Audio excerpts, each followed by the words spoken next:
hoje eu vim aqui falar para vocês sobre... Calma aí, rapidão. Aqui vai atualizar? É que é o meu tempo, então eu preciso saber dele. É importante. Mas, bom, hoje eu vim falar para vocês sobre Perceived Performance.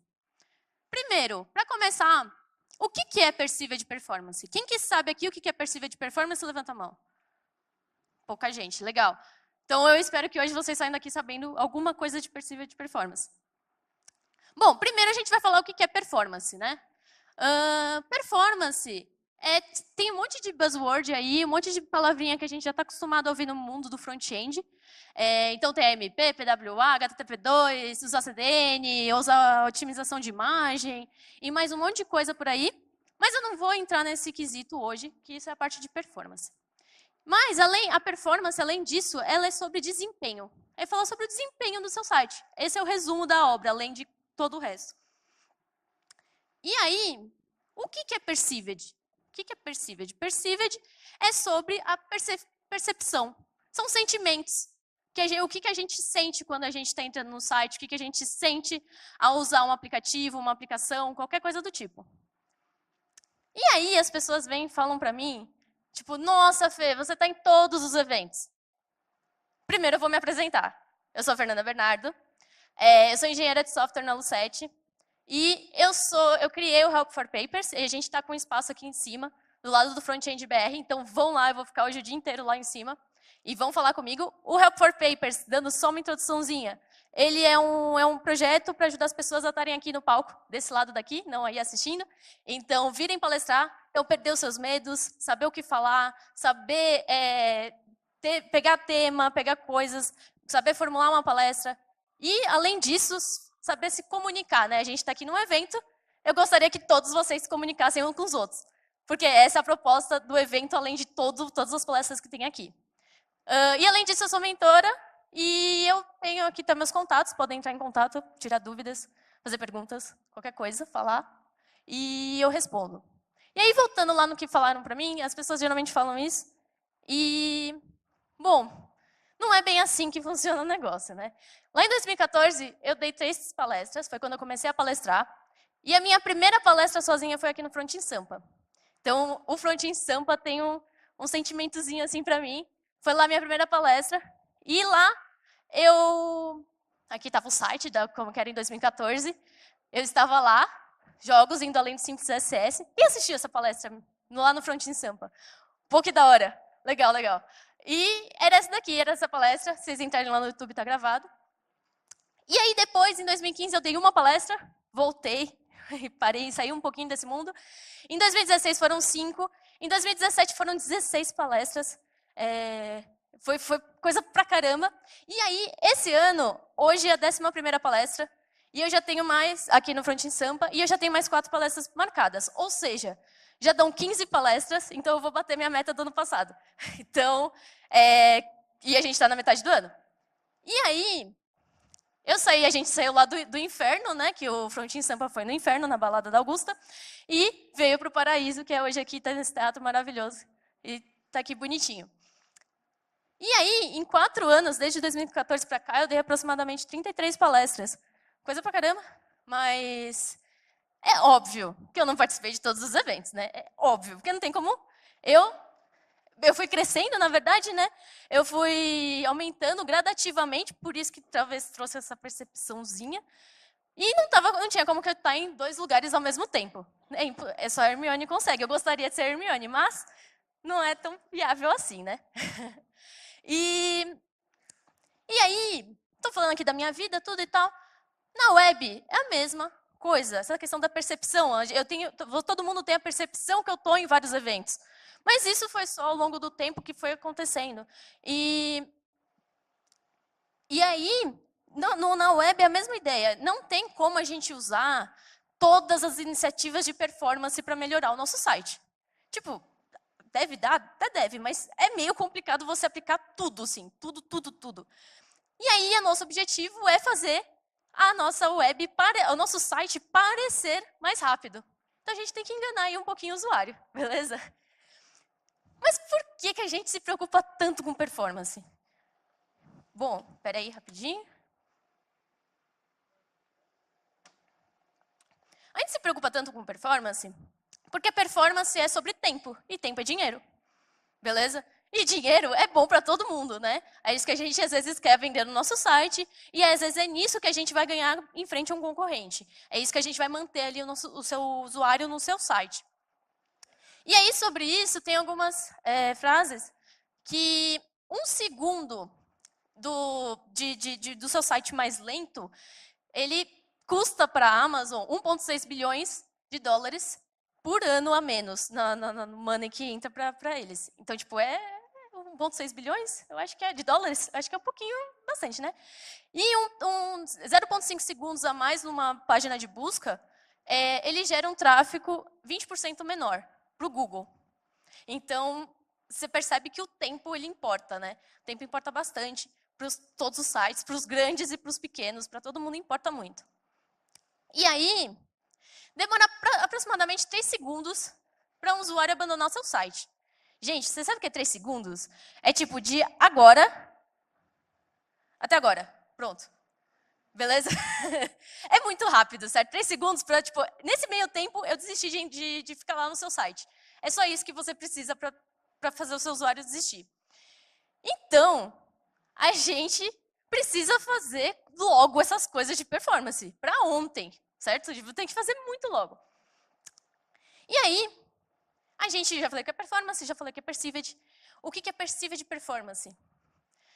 Bom, perceived performance é aquele negócio que parece rápido, mas na verdade talvez não seja tão rápido assim. Ele só passa a sensação, então só o cenário que estava aqui passando rápido, mas na verdade os Flintstones estavam parados. Beleza? É isso que é perceived performance, você mostrar uma coisa para o usuário e não necessariamente ser. E tempo, a gente estava falando de tempo é um negócio bem legal, né? Tem pessoas que o tempo não passa. Não passa. E tem pessoas que o tempo passa pra caramba, certo? Quantas Katy Perry tem aí em muito pouco tempo? Então, tempo é um treco legal, é um negócio legal de se discutir. E aí, a gente tem um negócio que é o tempo do relógio versus o tempo da mente. E aí, eu vou fazer agora um negócio legal com vocês. Eu vou descer do palco e eu vou fazer uma pergunta complexa para alguém. Beleza? Já vi uns viches, eu gostei muito desses viches. Sabe por quê? Quando vocês vão lá num... Nossa, deu um negócio legal aqui. Quando vocês vão lá num show de humor, quando o comediante desce do palco e começa a fazer isso, as pessoas começam a ficar aqui mais tensas, mais tensas, mais tensas. As pessoas lá da frente estão de boa, né? Aí eu estou subindo aqui, deixa eu subir mais rápido. Aqui o fundão sempre acha que está de boa, né? O pessoal do fundo fala assim, tô aqui no fundo, estou de boa, ninguém vai me chamar. Mas aí agora o pessoal da frente que está lá de boa, eu estou voltando. E aí, estou voltando. E aí vocês devem já estar, tipo, aquele negócio, quem que ela vai chamar, né? Quem? E eu vou chamar essa pessoa daqui. Peraí, antes de ler, não lê ainda, não? Tudo bem? Beleza. Qual que é o seu nome? Hugo. Hugo, eu vou te fazer uma pergunta super complexa. Na verdade, eu vou pedir para você ler o que está escrito no post-it. Parabéns, você ganhou um curso da Fernanda. Tem o link aí atrás. Se você não quiser, ele pode doar para alguém. Beleza, eu falei que ia fazer uma pergunta complexa. Eu fiz. Perguntei o nome dele, perguntei se ele estava tudo bem. E esses negócios do som é um negócio mó legal, né? Fica E aí eu vou voltar. Agora vocês já devem estar assim, muito de boa, né? Vocês devem falar assim, nossa, vem falar aqui comigo, porque o curso da Fernanda é mó legal. E aí, eu vou continuar andando. Calma. Vou vir pro outro lado, porque é legal andar. E aí eu vou correr, porque, né? E eu vou chamar... Calma. A moça ali, você. Então, todo mundo senta... Acho que eu vou chamar os das pontas, não vou. Porque me deram a dica antes. Peraí, não, antes disso. Qual é o seu nome? Luana. Luana, leia o que está escrito aqui. Parabéns. O que é JavaScript isomórfico? O que é, você sabe? Não. Agora vira.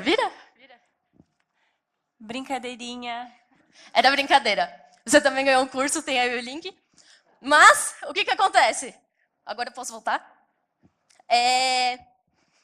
Primeiro, o que aconteceu aqui? Primeiro, teve um estado de tensão, né? Todo mundo já ficou tipo, vixe, o que ela vai perguntar? E aí, beleza. E aí eu fui andando, as pessoas daqui da frente foram ficando mais tranquilas, as de trás foram ficando mais nervosas. Depois eu voltei, aconteceu o processo ao contrário. Então vocês percebem que é tudo uma questão de psicológico, né? É tudo uma questão de psicológico. E aí depois que eu dei o primeiro post-it, todo mundo já ficou mais tranquilo. Ah, ela não vai fazer pergunta complexa. E na segunda, veio a pergunta complexa. Enfim, qual era a pergunta, certo? Uma pergunta para a pessoa responder. E parece que eu fiquei mó tempão aqui andando e fazendo isso com vocês. Na verdade, passaram 4 minutos. Beleza? É legal isso, né? O quanto que o nosso cérebro, o tempo do relógio é muito diferente do tempo do nosso cérebro. O tempo que a gente se coloca. E é isso que a Perceiva de Performance tem que fazer. Ela tem que enganar o usuário. Por mais que às vezes o seu site seja mais lento do que o do concorrente, você pode passar a percepção que ele é mais rápido. Beleza? E aí, calma, deixa eu achar de volta o meu clicker. Achei. E aí, tem umas coisas legais, né? Tipo, vocês já ficaram olhando para a ampulheta? Meu, você passa horas olhando para aquela ampulheta e às vezes não passou nada, ou às vezes passou muito tempo, né? E aí fica esperando coisas no micro-ondas. Gente, aquele 1 minuto nunca passa, né? E é aquela coisa da procrastinação. Você deita na sua cama para mexer no celular e de repente passou 3 horas. Né? Então você vê como que o tempo é um treco muito louco, né? É muito louco mexer com o tempo, é muito louco você perceber o tempo. E aí tem um negócio chamado, isso aí, Just Noticeable Difference, que é a diferença apenas do que você percebe, né? É um termo que o pessoal usa. E aí uma coisa interessante é que a diferença para o seu site, na verdade, ele ter uma diferença realmente perceptível, ele tem que reduzir de 20%.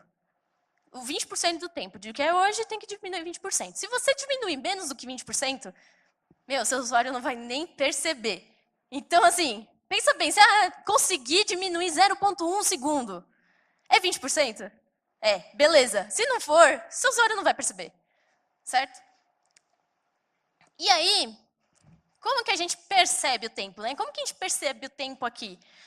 A gente tem 2 estados. A gente tem o estado ativo e o estado passivo. É o estado que a gente está fazendo alguma coisa ou o estado que a gente está esperando alguma coisa acontecer. Então, é o tempo que você, quando você está esperando ali a sua água ferver, você está no estado passivo. Se você for fazer alguma coisa enquanto você espera a água ferver, você vai para o estado ativo, beleza? Quando você vai fazer alguma coisa, é muito mais rápido. Não é, o tempo é o mesmo, mas a percepção é diferente. E aí, as pessoas, elas tendem a overestimar, sabe? Tipo, elas colocam a mais no tempo em 36% quando elas estão no estado passivo. Que é aquela sensação de que demora mais. É 36%, é bastante. Então, a gente faz isso sempre. E aí tem uma história legal. Vocês já ouviram a história do elevador, do porquê que tem um espelho no elevador? Alguém já escutou? Levanta a mão. Legal. Foi o seguinte, no pós-Segunda Guerra Mundial, estava começando a ter muitos prédios grandes, e tinham elevadores nesses prédios grandes. E aí, o que acontece? As pessoas começaram a reclamar que o elevador demorava demais. E aí, demora demais, e as pessoas, quem estava controlando lá os elevadores, eles tinham que resolver essas reclamações. E aí, o que eles fizeram? Ao invés dele aumentar a velocidade do elevador, eles colocaram um espelho dentro do elevador. E aí, as pessoas entram no elevador, começam a se olhar no espelho, fica ali, tipo, de repente chegou no andar. E as pessoas pararam de reclamar. Pararam mesmo de reclamar. E é isso que acontece hoje em dia. A gente tem o espelho no elevador, a gente tem a televisãozinha fora do elevador, dentro do elevador, a gente tem os anúncios em tudo que é canto. Para quê? Para a gente sair do estado passivo e entrar no estado ativo. E aí o tempo passa mais rápido, a gente não reclama. Mas e aí? Qual que é a base disso? Eu meio que já falei agora. A base é, você tem que evitar ao máximo o estado passivo do seu usuário. Você não pode deixar ele lá pensando, você não pode deixar ele lá parado. Você tem que deixar ele ativo. Então, como que a gente faz isso, né? Teve o elevador, eles colocaram um espelho. Dá pra gente colocar um espelho na web? Não dá, né? Eu acho que é meio complicado. Bom, então eu vou falar aqui várias coisinhas que vocês podem ir fazendo para melhorar esse processo na web. E a primeira delas é evite usar o spinner. Não use o spinner. Aí vocês vão ficar tipo, mano, mas como assim? A minha vida inteira eu aprendi que eu tinha que usar spinner em todos os lugares possíveis e imagináveis. Eu tinha que fazer esse negócio aqui, tipo, em tudo. Você tem que fazer spinners. Bom, qual que é o grande problema do spinner? Bom, o spinner, ele avisa para o usuário que ele tem que esperar. Então eu vou chegar aqui e falar assim, ó, usuário, você tem que esperar. E aí o usuário já começa a ficar tenso, né, ansioso, que eu quero que o negócio passe logo. Esse é o primeiro problema do spinner. O segundo, que ele coloca, por isso, né, por você estar avisando o usuário, você coloca ele em estado passivo. E você piora toda a situação. E além disso, você deixa o tempo infinito. Porque você não sabe quanto tempo aquilo vai demorar. Pode demorar meio segundo, pode demorar 10 segundos e aquele negócio está já girando. Você não sabe se aquele negócio travou, se, sei lá, o site alguém está sentado esperando acontecer alguma coisa, você não sabe o que está acontecendo. Então, esse é o problema do spinner. E aí, tem dois problemas principais do spinner, né? Além desses que eu falei. A primeira coisa que a gente quer fazer, que a gente não pode fazer no caso, é que a gente não pode colocar em todas as situações. Então, isso que a gente sempre ouviu falar na nossa vida inteira, não coloca. E tem um estudo sobre isso. Bom, quando você está no site, quando dá 0,2 segundos de tempo de espera, é uma espera muito instantânea. De 0 a 1, 0,2 segundos. É uma coisa muito instantânea. Então, o usuário, ele acha que ele está no controle daquele negócio. Que ele clicou, o negócio respondeu e tá bem imediato aquele negócio. Quando você passa de 0,5 a 1 segundo, ele é imediato. O que acontece? O usuário, ele sabe que ele está esperando um pouco, mas ele ainda se sente no controle daquela situação. Porque é uma espera muito pequena, então ele está no controle. Quando passa de 2 segundos para frente, é o ponto de abandono. Por quê? Ele não tem mais controle, o usuário não tem mais controle nenhum sobre aquele negócio. Então, o que acontece? Está lá no sistema e ele não sabe o que está acontecendo. E aí, e o interessante disso daqui, isso daqui é uma pesquisa feita pelo Jacob Nielsen em 93, eu não era nem nascida nessa época. E aí, ele fez isso em 93, esse estudo, e isso vale até hoje. E ele escreveu no blog dele que isso funciona até hoje. Isso é muito louco. Porque, tipo, é um negócio de 93 e funciona hoje, e a gente ainda estuda isso hoje. É muito louco isso tudo acontecer. E a outra coisa, que o spinner é ruim porque ele não dá noção de tempo. Você não consegue ter nenhuma noção. Vocês já ficaram numa situação parecida com essa? Tá ali esperando, espera. Mas e aí, vai acontecer alguma coisa? Não vai. É um GIF, ele está em loop infinito. Então, ele vai ficar aí até eternamente. E é isso que acontece às vezes na web, né? É exatamente isso que acontece. Bom, e a pergunta que fica é, como que eu faço o usuário sofrer menos com o tempo? A primeira delas é dar um feedback imediato. Beleza? Transformar aquele negócio rápido. E como que você faz isso? Seja otimista. O que é ser otimista? Tudo vai funcionar lindamente em todas as situações. Calma lá, né? Vamos ver como que isso funciona, porque não é bem assim na vida real. Mas, basicamente, vamos supor num cenário que eu vou favoritar algum produto, alguma coisa. O que acontece? Eu tenho essa situação, que eu já cliquei, ele já deu uma resposta.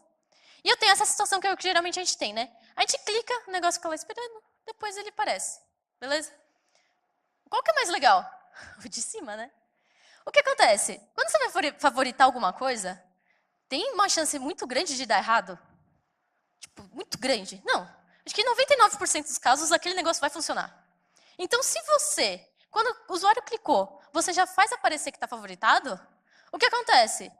Você já deixa o usuário mais feliz e provavelmente só 1% ou menos dos casos que não vão dar certo, mas o usuário não vai ficar tão triste se isso acontecer, sabe? E aí você já melhora muito essa experiência. Tipo, é muito mais legal você fazer isso, certo? Ó, tipo, olha quanto demorou isso aqui. Então, isso é uma coisa que, tipo, não demanda você mexer horrores no seu back-end. Na verdade, você nem precisa chegar lá.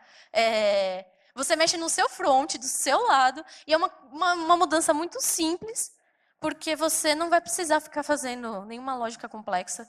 É só você passar para o primeiro estado, ao invés de ficar esperando a requisição voltar. É só isso. E você já melhora a experiência do seu usuário muito, assim, muito. As pessoas vão ficar muito mais felizes usando o seu site. E aí, o usuário ele demora aproximadamente 1 segundo para entrar num estado passivo. Então, o que a gente precisa fazer? tipo, 1 segundo, a gente tem que reagir o quanto antes para ele não entrar nesse estado passivo. Beleza? Você tem que ser esperto, você tem que ser rápido para ele não entrar naquilo. E aí tem um outro caso. Quando eu vou abrir o modal, eu vou chegar no modal, eu apertei, ele carregou e carregou, beleza? Isso que acontece geralmente. Demora. Eu posso prever a ação do usuário. Eu sei que se o usuário está indo em direção àquele botão, ele provavelmente vai clicar no abrir modal, que então ele quer abrir aquele modal, certo? Então o que eu faço? Quando ele está chegando, eu já faço o request. Quando ele clicar no abrir modal, o modal já está carregado, você só mostra aquele negócio. Certo? Isso daqui também muda muito, porque o que acontece? Você já sabe que o usuário, provavelmente, assim, óbvio, você não vai fazer isso, sei lá, tem 10 links de abrir modal no seu site, e você começa a fazer request para os 10 links ao mesmo tempo. Não. Ambientes controlados, ambientes que você sabe o que está acontecendo. Mas você pode fazer isso, e existem ferramentas para isso. Uma delas é uma ferramenta de desaceleração, que é o Future Link. O que ele faz? Quando a gente está mexendo na web, geralmente a gente desacelera quando a gente está querendo clicar no link. Então, tá vendo que tem o vermelhinho? O vermelhinho é quando a gente está mexendo. O verde é quando a gente está desacelerando, que provavelmente a gente vai clicar naquele link. Então, passa aqui de novo. Geralmente é isso que acontece. Se você pensar bem, é isso mesmo, né? A gente está lá mexendo, quando a gente quer clicar em alguma coisa, a gente vai parando. E você pode pegar essa biblioteca, por exemplo, usar ela para você carregar, fazer o request antes. Esse é um dos casos que você possa usar. Um outro caso é a paginação infinita. Paginação infinita também é uma forma de você perceber o que o usuário quer fazer. Então, você está lá no Google, percebe a barrinha aqui? Ó, ela está certinha, beleza? Quando eu estou descendo, descendo, descendo, descendo, calma, vamos. Ela vai crescer, cresceu, beleza? O que acontece? Ele está percebendo que ele está chegando no final daquela página, ele manda carregar a próxima página. E nisso, você fica naquele loop infinito naquele site e fica vendo um monte de coisa, você não precisa clicar para ir para o próximo, né? A paginação infinita também é uma forma de você prever a ação do usuário. Você prevê, você coloca ali e você vai fazendo. Bom, então, ainda pensando nessa questão da reação rápida, de você responder rapidamente, você tem mais dois casos, que é quando você faz o clique, não, na verdade é o contrário, quando você faz o mouse down, que é quando você clica no botão, que é o button down, e aí a outra que é quando você faz realmente o clique, que lança o evento do clique, que é quando você está soltando, que é o botão up, certo? E aí, nisso daqui, você consegue ver o quê? Vamos lá. Ele vai clicar, mouse down veio primeiro, o clique veio depois. Bem um tempo depois. Se eu fizer um pouco mais lento, o que acontece? Se eu clicar e segurar, ele vai estar lá, está segurando. Quando eu só soltar, é o clique. Então, você pode usar... ele já clicou, já deu mouse down. Ele já clicou, você pode executar alguma coisa, pode carregar alguma coisa. Quando ele soltar, você realmente executa a ação. Mas o que acontece? Ele já clicou, você já está ali. E nisso, você acaba economizando de 100 a 150 milissegundos. Com essas pequenas animações, ou usar os eventos melhor do JavaScript, por exemplo, você já começa aproveitando isso melhor. E ainda, aproveitando, falando dos botões ainda, um pouco dos botões, uma coisa bem interessante, bem legal, que a gente usa às vezes pouco, é o estado active do botão. O estado active é muito interessante o que acontece, você pode usar animações nele. E as animações, elas levam tempo, que dá a sensação de que está menos lento o seu site. Então aqui tem um exemplo, esse daqui não está usando o active, e esse aqui, ele dá aquela sensação de que você está apertando o botão. Então ele está usando o active para fazer uma animação. Percebe que aqui você tem um feedback mais rápido, você tem um feedback melhor, e você está conseguindo... e o que acontece? Essa animação leva um tempo, então você está sendo enganado, vamos dizer assim, durante um tempo maior. E aí, nisso, você já consegue fazer a requisição e continuar o seu processo. Mas nisso, o usuário está observando o que está acontecendo no seu site. E aí, com isso, a gente tem algumas lições que a gente aprende até aqui. A primeira a gente não deve falar para o usuário o que ele está esperando. Tipo, spinner, não deve falar para ele, você está esperando. A outra, a gente tem que dar respostas rápidas. A gente tem que responder imediatamente, mesmo que nada esteja acontecendo de verdade. Então, a gente primeiro dá a resposta, depois faz alguma coisa acontecer. A outra é usar melhor os eventos para manter o usuário no flow, para manter o usuário naquele fluxo de pensamento. E a última é ser otimista. Beleza? Ser otimista nas operações que não são tão críticas. Não vai ser otimista em tudo. Beleza? Não vai ser otimista numa requisição de pagamento. Beleza? Não é tão interessante. Mas uma de favoritar, isso já muda em contexto, entende? Então, tem que pensar bem onde você vai usar isso. Não é pegar, vou usar Perceived Performance em todo o meu site. Calma. Pensa e veja, teste e pense bem onde você vai usar. Então, eu estou falando aqui de técnicas, né, para lidar com o feedback imediato, coisas rápidas, que estão acontecendo rápido. O que acontece se forem requisições mais demoradas? Se o negócio ficar lá e eu preciso que seja demorado, eu não tenho muito o que fazer. O que eu faço com isso? Bom, eu tinha falado que o usuário desiste do seu site depois de mais ou menos 3 segundos que ele está ali esperando, né? E eu falei que o spinner não era para usar. Mas o que eu uso no lugar, né? Tipo, tá demorando, eu vou deixar o quê? O usuário lá sem nada? Ou eu vou pôr o spinner que demora eternamente? Não. O que eu posso usar? Eu posso usar uma progress bar. E a progress bar, ela tem ali um tempo finito que você está passando. Mas é uma mentira. A gente sabe muito bem que o que acontece nesse processo. A gente tem isso aqui, ou ela pode ser muito rápida, certo? Ou ela pode ir rápido e de repente ficar devagar, devagar, devagar, devagar, devagar, devagar, devagar. Ela parou. E ela não chegou aqui, tá? Ela não chegou. Quem já passou por isso aqui? Acho que todo mundo já passou por isso, né? E ela para. Isso aqui é a mentira da Progress Bar, certo? Ela não deveria ser assim. Mas uma coisa que pode ser interessante é o quê? Você usar as porcentagens. Você mostra quanto tempo já passou. E você ser mais verdadeiro também nesse processo, né? Não é só colocar a Progress Bar lá, que você coloca uma animation de tanto tempo e só. E depois você descobre que a requisição ainda está começando. Então, é tipo ser mais verdadeiro também nesse processo. E uma outra coisa, que eu não coloquei um slide, mas tá percebendo que aqui tem uma, ela não é opaca, ela tem uma animaçãozinha que são aquelas barrinhas ao contrário que vão passando.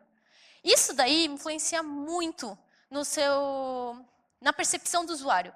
Quanto mais rápida tiver essa animação dessas barrinhas ao contrário do fluxo do Progress Bar, quanto mais rápido tiver essa animação, mais percepção de que está mais rápido. Quanto mais devagar, quanto mais lento.